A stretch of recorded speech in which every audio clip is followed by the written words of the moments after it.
Hey guys, subscribe for daily content. And if you're shopping for gear, make sure you check out the description for the newest items at some of the very best online retailers. There's also links for some of the items that I personally recommend. Thanks! What's going on YouTube? Metal Complex here, and today I've got a very interesting knife review / knife overview to share with you guys. This is the WE Navo, which was designed by Ostap Hell. This is one of WE's best priced knives in a while. It is available right now. I will link it right down below so you guys can check it out. It does help my channel when you use those links, but that's entirely up to you. Thanks so much to WE Knives for sending this in. Thanks to my patrons for supporting me. And please make sure to follow me on Instagram at metal_complex. There's quite a few variants of this knife, so I would say the two entry-level variants are definitely the best priced versions. I hope they continue to make this.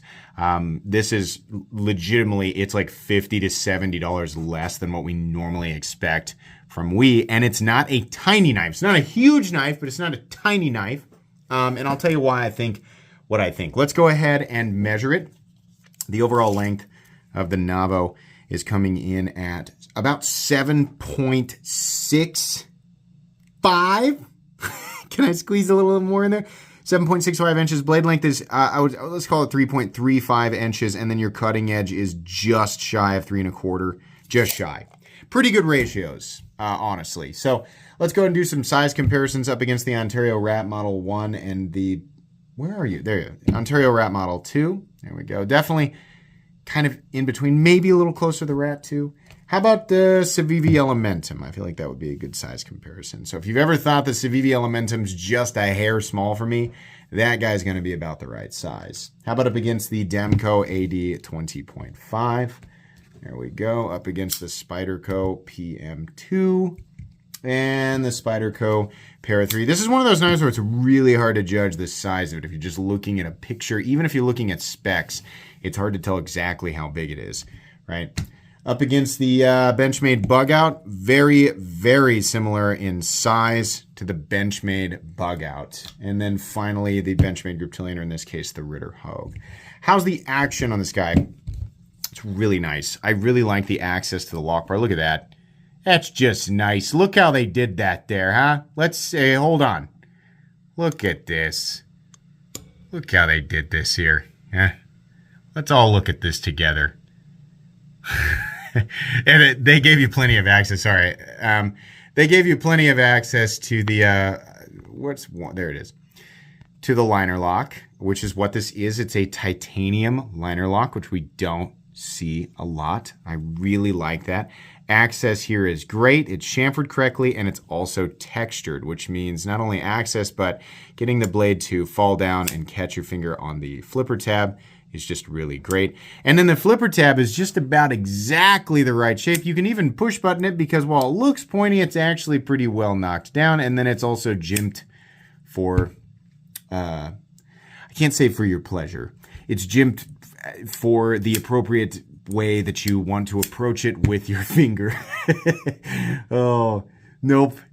Nope, that doesn't work either. It flips really well. The detent's nicely tuned. It just feels like everything is appropriate, and that's really nice. Everything about the way that I worded it was inappropriate, but the way it came together is appropriate. Let's go ahead and do carry profile. God, get me out of this horrible hole that I've dug myself. Thickness up against the Spyderco Para 3. Sorry, I bumped the camera there. It's a little wobbly. Even including the full liners, it's still thinner than the Para 3. Really has a nice carry profile. Length and height up against the PM2 and Para 3. This guy's just flat out not going to be a hard knife to carry in the pocket, right?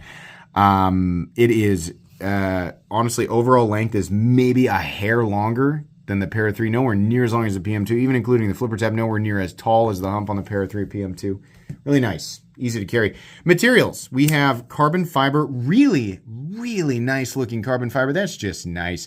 It accented it with just a touch of bronze.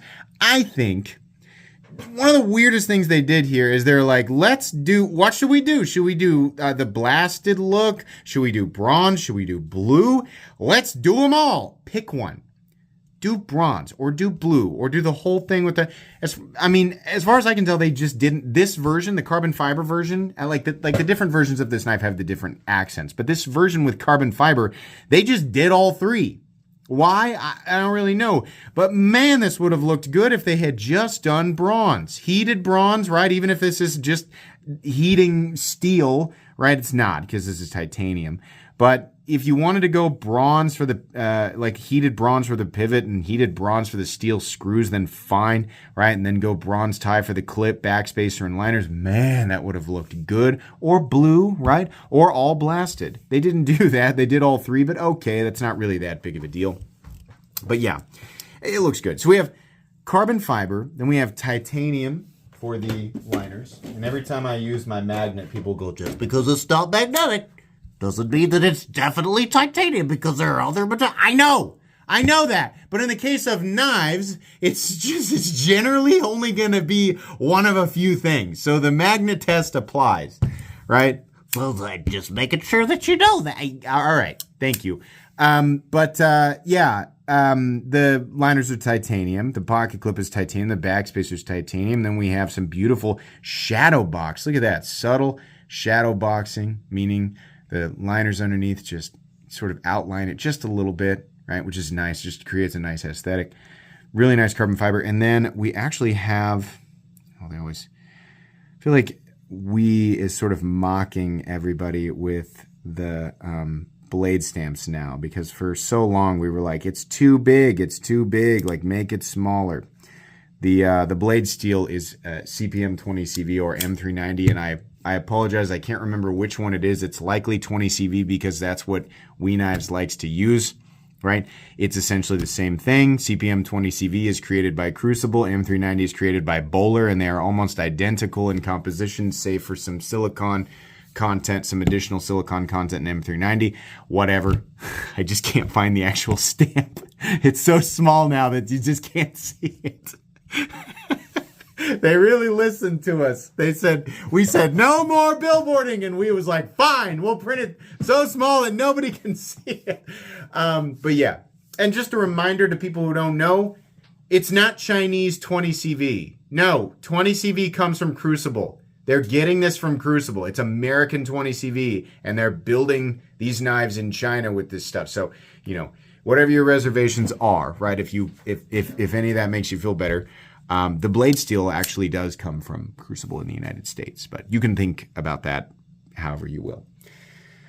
So CPM 20 CV titanium and carbon fiber for this guy. There is, of course, a version of it in micarta that comes in a little less expensive, but it is also still sporting 20 CV and titanium liners, as far as I know.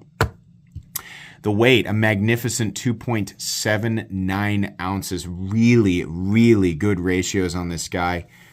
For the amount of blade that you get, right? The balance is a little bit back here, but the fact that the knife is so light, it's unlikely that it's going to be obvious that this thing is butt heavy. Sorry if you're hearing the garage door in the background. My wife's coming home, and she has the kids, I guess. But anyways, yeah. Let's go ahead and do a hardware check. I'm going to get out my tools, which have escaped the box that I put them in so that I could find them. Here we go. I found them. Get out my tools. As per usual, my tools are very inexpensive and very recommendable. You can find them right down in the section of my description that talks about the tools I use on this channel. So we have a T8 pivot, which is fantastic.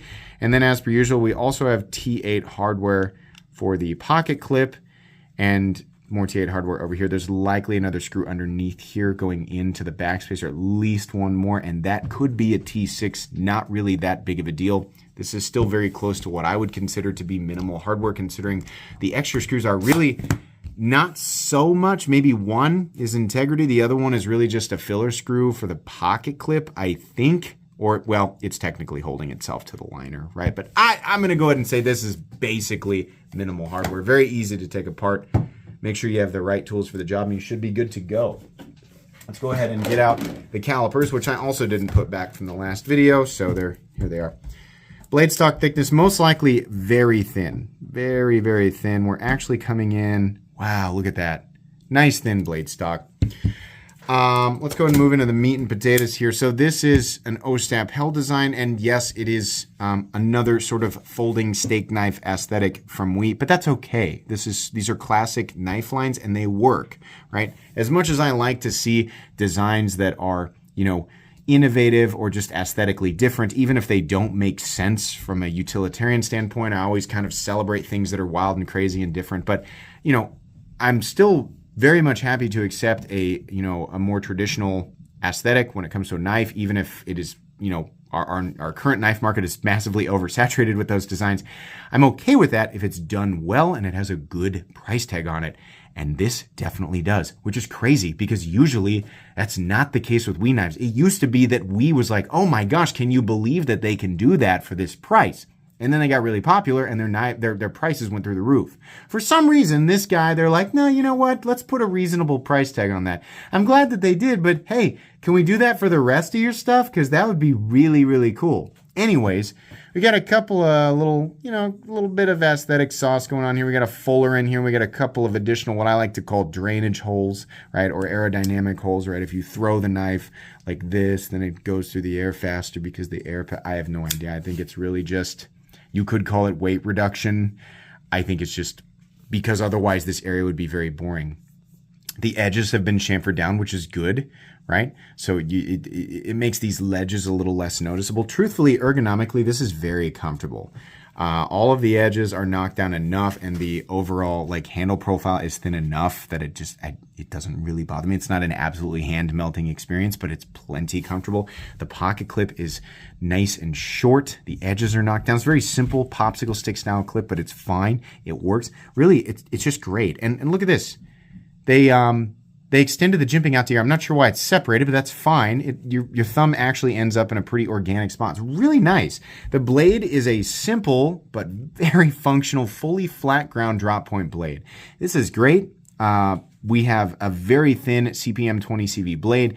This is the type of knife that CPM 20CV works well on. This is the type of blade geometry that it works well on. CPM 20CV, despite some people's confusion, people think that because it's celebrated as the best steel, which is, it's not, it's just another composition, right? It has a good balance of corrosion resistance and edge retention, but is not tough. I don't know why all of a sudden there's a whole bunch of people who think M390 and 20CV is a tough steel.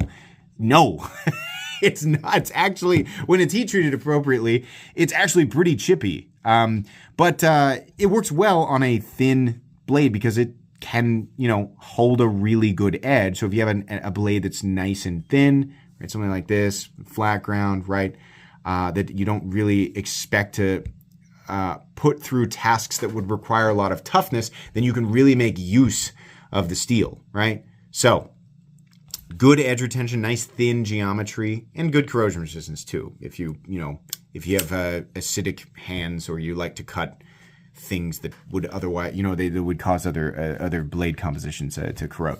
But yeah, this is great. It's a nice geometry for this. It's very, very simple. There's some stuff going on here, and then out here it's just very, very plain, but that's fine.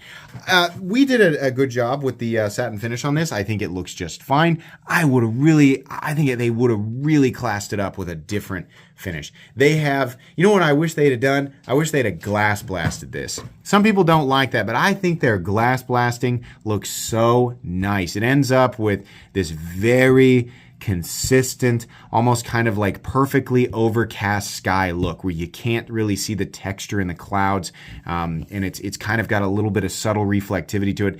The belt satin finish I've just come to associate with less expensive knives because that's the default Civivi aesthetic, and that's their inexpensive, that's their less expensive side. So it's fine. I can't fault them too much for it because for some people, this is a preference. This finish is a preference.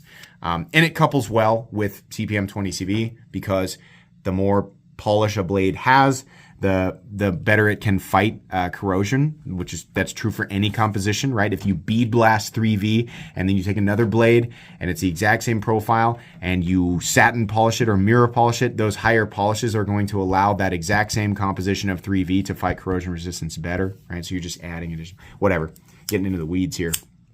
It's fine. I just wish I think a different finish on the blade would have looked better. Fortunately, you can get different finishes depending on which version of this you buy. I think the micarta version is all black, so there you go. The edge is perfect, as is usually the case with WE knives. You know what? There's a very subtle, very, very subtle swedge. Look at that. Nothing, nothing, nothing. Teeny tiny. Is it different? I feel like there's this change. No, it's just the continuation of this chamfered line right here, right? So anyways, nice blade for EDC, good jimping, good geometry, all of that, really nice stuff. Nice little sharpening choil there, really good. Fold it up. The blade almost completely and totally disappears inside the handle. Part of the reason this knife carries so well, even including the flipper tab. They've got a little area for a for a lanyard there. So if you really want to put a lanyard on it, you can. The backspacer is simple, has a little bit of jimping. It's not super functional, but it's there. That's fine. Good way to do this. They didn't skip out. They didn't cheap out and just do a stamped clip. And if you'd have told me like, hey, this WE knife comes in under $200, I'd be like, oh, so it's got a stamped clip and it's got standoffs, right? And then they just made it as simple as possible. Actually, no, they really didn't. Milled clip, milled backspacer, nice carbon fiber, titanium liner lock, CPM 20 CV blade. Maybe the finish is a little lazy, but okay, right? Pretty good. And look at this, lefties. Hey, you got a spot over here. We can flip the clip around and lefties can use it. And guess what? It's plenty easy to manipulate if you are left-handed.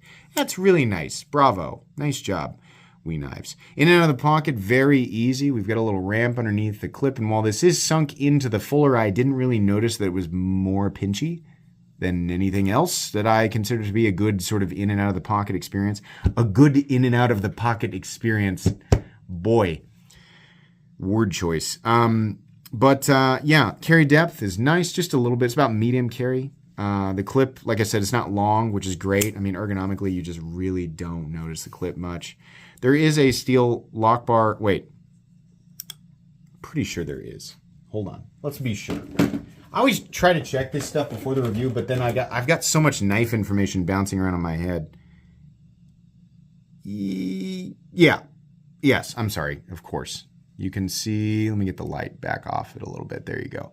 We can see the chip right there, which is really nice. They still, and I think they even put a blue screw in it. They did, right there. They still gave us the lock bar insert on that. That's really cool, right? The stop pin is located internally, actually. It's attached to the blade on both sides, so that's really nice. Contact on both sides. No blade play up, down, left, or right. No lock stick. No double clutch, no pivot lash, very consistent in here, and a nice detent with, of course, perfect centering. Can we see it? Are we slightly off? Let's see if we can give it a turn. Let's give it a turn. Sometimes you flip these things over and over, and then you just got to give them a turn. And then, you just add a little bit of this. If you don't know, 242 Loctite. It's in a red container, but it's called blue Loctite. Don't use red. Sometimes you hear people say, just use red. Don't listen to them. They're crazy. They don't know what they're talking about. Use blue. It did actually turn a little bit. Better? Yeah. Yeah, I think we are. That looks better to me. Okay, we still got the good action. Yep. Okay. So the base price of this knife, the micarta version, which is the least expensive version, micarta, titanium, and 20 CV comes in at $178, which, all things considered, I think is a pretty darn good price. I think perhaps even more impressive is this version at $192, I think. It's under $200. Pretty cool. Pretty cool. Man, I'd like to see them do this same thing, just like a 9 1/4 inch version. I think that would be awesome, but this is pretty good. I'm glad that they didn't make it a stupid little tiny, we got enough teeny tiny knives. I'm glad they exist. Some people like tiny knives and that's fine. But people who love tiny knives, oh my God, this knife world right now is made for you. You have so many choices that if you even start to think about complaining about anything, I'm going to have to ask you to shut your mouth because you have more choices than anybody else, right? So, but Like, I'm glad they didn't make it tiny. They made it a good size. This is a nice sized EDC. It's not like exclusively for people who like larger knives or smaller knives, just kind of right in between. Good materials, good price, good execution. They went above and beyond on a couple of different things that would have been really easy to cheap out on, like the lock bar insert, or they could have just made it a simple frame lock. They could have given it a stamped clip or a standoffs instead of a backspacer, right? I think the cherry on top would have been a different finish, but okay, I'll choke it down. This is nice. This is a nice knife, and it's, you know what? It's really nice to after seeing so much stuff from WE that's just kind of it's okay, and then you look at the price tag and you're like, wow, really? Like that's kind of the general feeling I've got. Now they've had like the Zephyr and the what's the other one? Was it the Zephyr? The button locks. What were they? I can't remember. I own them both. I kept them both. They're great, right? But though the price tags on those are really high, it's nice to see them do something like this for a reasonable price tag.